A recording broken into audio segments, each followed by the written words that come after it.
नमस्कार, आप देख रहे हैं सिटी पोस्ट लाइव। मैं हूं दीपक शर्मा और हमारे साथ हैं देवज्योति, जो वीआईपी पार्टी के राष्ट्रीय प्रवक्ता हैं। कई बड़े खुलासे होने जा रहे हैं आज। वीआईपी पार्टी कितनी सीटों पर लड़ेगी, कहां कहां लड़ेगी और क्या चुनावी प्लान है, इस पर देवज्योति हमारे साथ आज कई खुलासे करने वाले हैं। तो देवज्योति जी, आपका स्वागत है। बहुत बहुत धन्यवाद। तो कहाँ की सीटें फाइनल हो गई महागठबंधन में? वीआईपी को कहाँ की सीटें मिल रही हैं? देखिए, सीट तो कोऑर्डिनेशन कमेटी के चेयरमैन आदरणीय तेजस्वी यादव जी हैं। शेष नेतृत्व में बात चल रही है। हमारे आदरणीय नेता सन ऑफ मला मुकेश सहनी जी और आदरणीय तेजस्वी यादव जी, जो गठबंधन घटक दल के जितने भी बड़े नेता हैं, तो शेयरिंग में कोई इस बट नहीं है। शेयरिंग है, मेन लक्ष्य है कि भाजपा को बिहार से भगाना है। भाजपा को, जो हम लोग शॉर्ट वे में बोलते हैं, बड़का झूठा पार्टी। और कोऑर्डिनेशन कमेटी की जो चेयरमैन है, तो आदरणीय तेजस्वी यादव जी काफ़ी मेहनत कर रहे हैं, सुलझे हुए हैं। हमारे आदरणीय नेता भी देख रहे हैं कि कोई ऐसा दिन नहीं है कि हर एक जिला में आप पाइएगा, मतलब आज खोजिए कल खोजिए, पिछले एक साल का भी रिकॉर्ड अगर उठा लीजिएगा, पिछला तो छोड़ दीजिए, तो बैठते तो नहीं है। वो तो एक लगातार जो है जनसंपर्क में लगे हुए हैं। जनता की आवाज़ बन के, निषादों की आज के दिन में आवाज़ बन के, अति पिछड़ों की आवाज़ बन के हमारे आदरणीय नेता घूम भी रहे हैं। और जहाँ सीट की बात आप जो कह रहे हैं, क्वेश्चन मार्क है, तो उसमें हमारी राष्ट्रीय कार्यकारिणी की जो बैठक हुई थी वाल्मीकि नगर में, जो पूरा नेशनल खबर बना था, वो आपको याद होगा।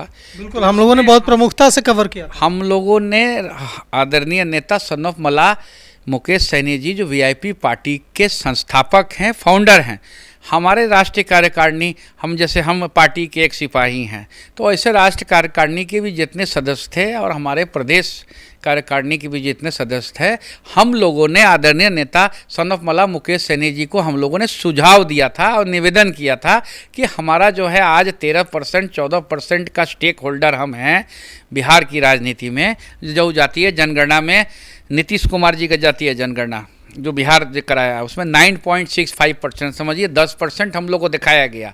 लेकिन जेन्युइनिटी में अगर देखिएगा तो निषादों की संख्या जो है वहाँ 14% है। तो उस हिसाब से हम लोग को कम से कम 60 सीट में लड़ना चाहिए।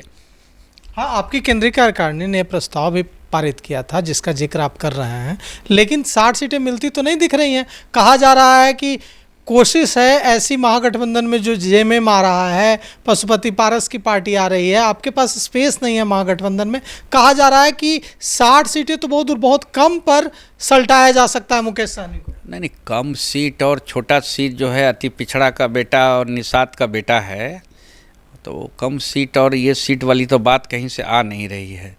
बात है कि भाजपा को भगाना है। मेन उद्देश्य है कि बिहार में तानाशाह जो सरकार है और जिस तरह से अफसरशाही हावी हो चुका है, जिस तरह से आज अफसर लोग जो है बीजेपी पीछे रिमोट लेके रिटायर्ड आईएएस अफसरों के द्वारा सरकार को चला रही है, तो ये सब चीज़ जनता जान रही है। भारतीय जनता पार्टी भी तो डोरे डाल रही है ना मुकेश सहनी पर। हमारा तो आरक्षण का मांग है ना।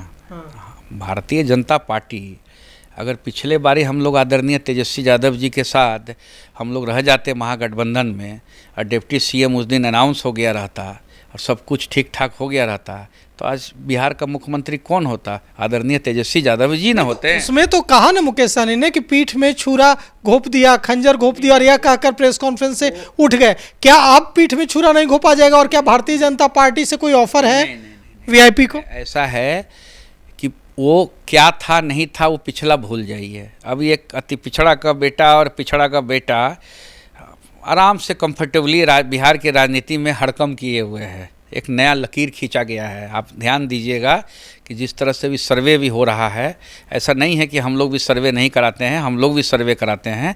तो आज के दिन में पिछड़ा और अति पिछड़ा का बेटा जो है बिहार की सेवा करेगा, ये जनता मान चुकी है बिहार का। और इस राज्य की महान जनता जो है, हमें पूर्ण विश्वास है, फिर से हम बोल रहे हैं, एक पिछड़ा और अति पिछड़ा के बेटा पे विश्वास जताएगा, क्योंकि आज सब कोई ठगा हुआ महसूस कर रहा है। वोटबंदी में क्या स्थिति है आप देख रहे हैं।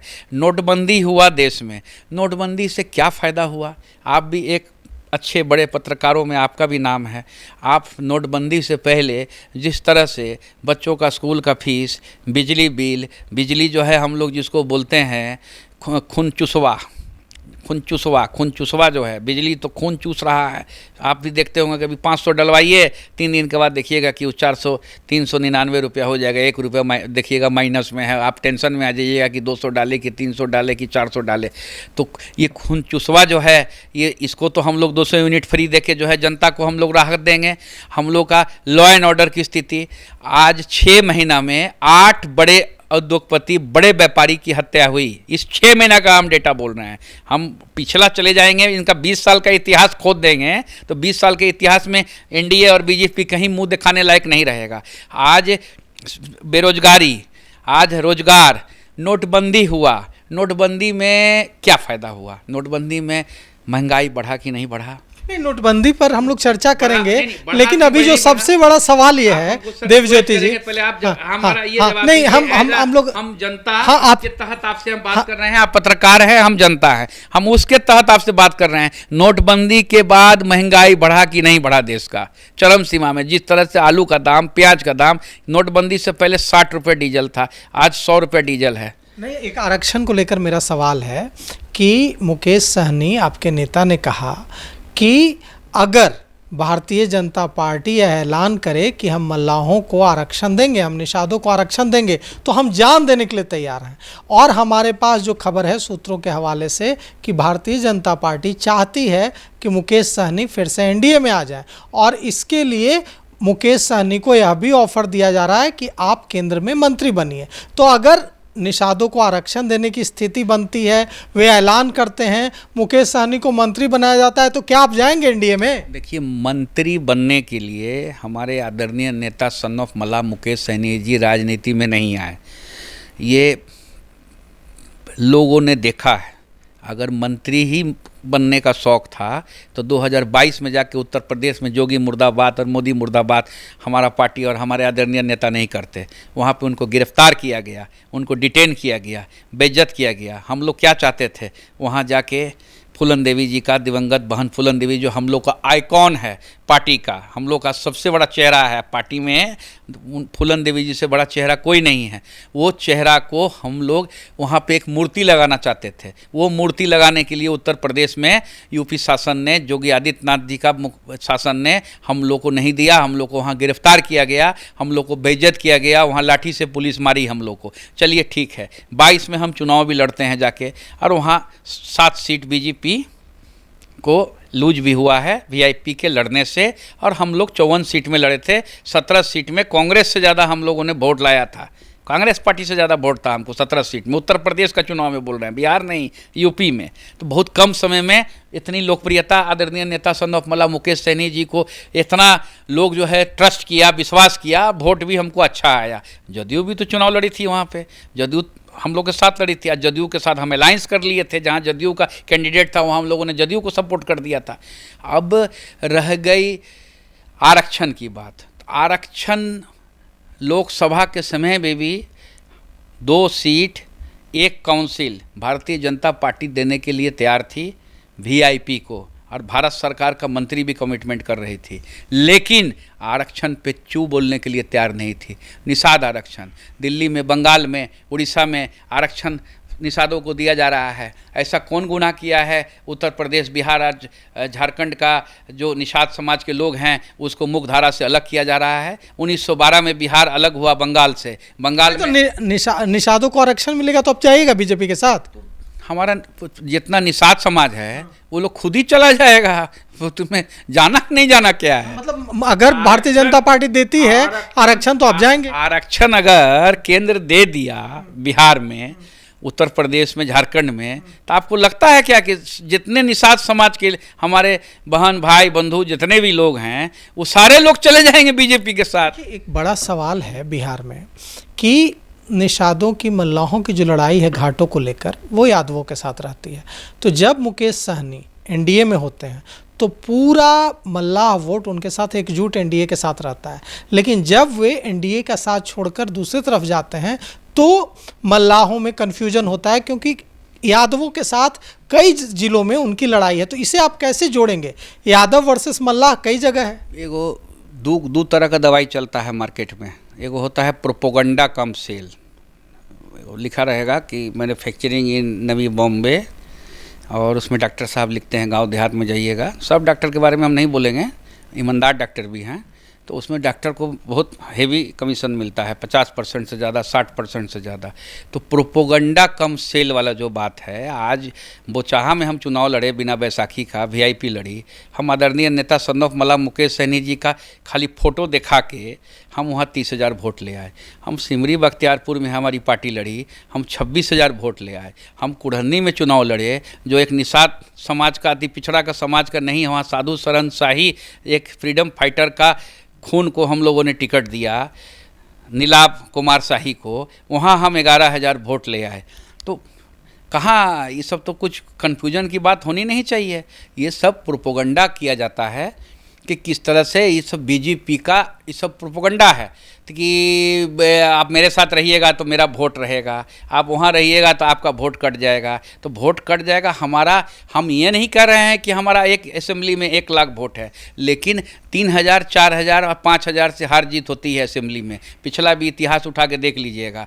तो हमारे पास आज के दिन में 14% का वीआईपी के पास वोट है, जो आदरणीय सन ऑफ मला मुकेश सहनी जी ट्रांसफ़र कर सकते हैं, उनकी ताकत से ट्रांसफ़र कर सकते हैं। वो एक बार बोले, वो इंडिया हो या एनडीए हो, एनडीए में जाने का सवाल ही नहीं है, क्योंकि एनडीए ने हमारे पार्टी को तोड़ा। हमारे आदरणीय नेता सन ऑफ मला मुकेश सहनी जी को बर्खास्त किया मंत्रिमंडल से, इस्तीफा नहीं दिए थे, वो बर्खास्त किया गया था, उनको घर से निकाला गया था, उनको पार्टी को हमारा ख़त्म करना चाह रही थी भारतीय जनता पार्टी। तो ये सब हम लोग भूले नहीं हैं, ऐसा नहीं है कि हम लोग भूले। अच्छा, महागठबंधन में 60 सीटों की जो आपकी मांग है वो तो पूरी होती नहीं दिख रही है। कितनी सीटें मिनिमम पर आप लोग मान जाइएगा? क्योंकि स्पेस नहीं है। देखिए, कांग्रेस है, लेफ्ट की मांग है, सीपीआई है, सीपीएम है, सीपीआईएमएल है, झारखंड मुक्ति मोर्चा आ गई है, उसके अलावा पशुपति पारस हैं। तो कितनी सीट, व्यवहारिक रूप से प्रैक्टिकल कितनी सीटों पर मानेंगे आप? हम फिर से आपको कह रहे हैं कि राष्ट्रीय कार्यकारिणी की बैठक में हम लोगों ने 60 सीट के लिए हम लोगों ने अपने नेता से हम लोगों ने मांग रखा है। कोऑर्डिनेशन कमेटी में हम लोगों ने मांग नहीं रखा है, हम लोग अपना पार्टी का इंटरनली हम लोगों ने हमारे नेता से मांगा है। जितने भी मेरे जैसे पार्टी के लोग, वर्कर, सिपाही हैं, हम भी एक छोटा वर्कर हैं पार्टी के, हम लोगों का इच्छा है कि हमारा पार्टी जो है 60 सीट में चुनाव लड़े। लेकिन बाकी शेष नेतृत्व में बात हो रही है, अब बहुत कंफर्टेबली बात हो रही है। 2, 4, 5 सीट आगे पीछे भी अगर होता है, भाजपा को भगाना है, बीजेपी को।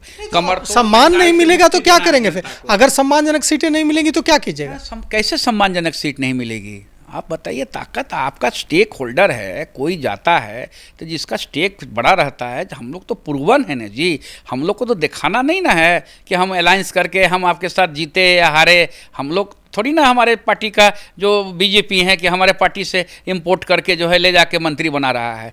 बिहार सरकार का मंत्री आदरणीय हरीश सहनी जी हमारे पार्टी में थे, उनको पहले नेता विरोधी दल बनाया, टाई फ्यूस हो गए, फिर हटा दिया, फिर अभी मंत्री बना के घुमा रहा है। हमारे पार्टी का कोषाध्यक्ष राजभूषण चौधरी जी भारत सरकार के मंत्री हैं। तो हम लोग को शॉर्टकट का रास्ता हम लोग नहीं जानते हैं, हम लोग तो आरक्षण की लड़ाई लड़ रहा है ना। पार्टी का जन्मे हुआ है, ये बहुत बड़ा जन आंदोलन है। हम इस आंदोलन में हम लोग जीतेंगे। अगर हम लोग बिहार में सरकार बनाएंगे, तेजस्वी सहनी इंडिया गठबंधन की सरकार बनेगी, और छाती पे चढ़ के लेंगे बीजेपी से आरक्षण, छाती पे चढ़ के बीजेपी को। और सरकार जब बिहार में बन जाएगा ना, तेजस्वी यादव जी मुख्यमंत्री हो जाएंगे, आदरणीय नेता सन ऑफ मला मुकेश सहनी जी बिहार के डिप्टी चीफ मिनिस्टर हो जाएंगे। आप यकीन कीजिए, 100 दिन में डोलने लगेगा केंद्र की सरकार।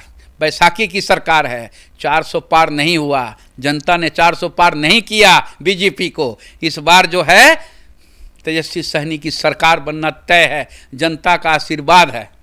तो आपने सुना वीआईपी के प्रवक्ता, राष्ट्रीय प्रवक्ता देवज्योति जी को। देवज्योति ने बड़ा ऐलान किया है और बड़ा सवाल भी पूछा है। कहा है कि यह जो लड़ाई है वीआईपी की, यह लड़ाई सरकार में मंत्री बनने की नहीं है, आरक्षण की लड़ाई है। अगर बिहार में मल्लाहों को, निषादों को आरक्षण दिया जाता है जो दूसरे राज्यों में मिल रहा है, तो हम बिल्कुल तैयार हैं जो दल हमें देगा आरक्षण उसके साथ जाने के लिए। तो फिलहाल इस खबर में इतना ही। आगे की खबरों के लिए देखते रहिए सिटी पोस्ट लाइव। शुक्रिया।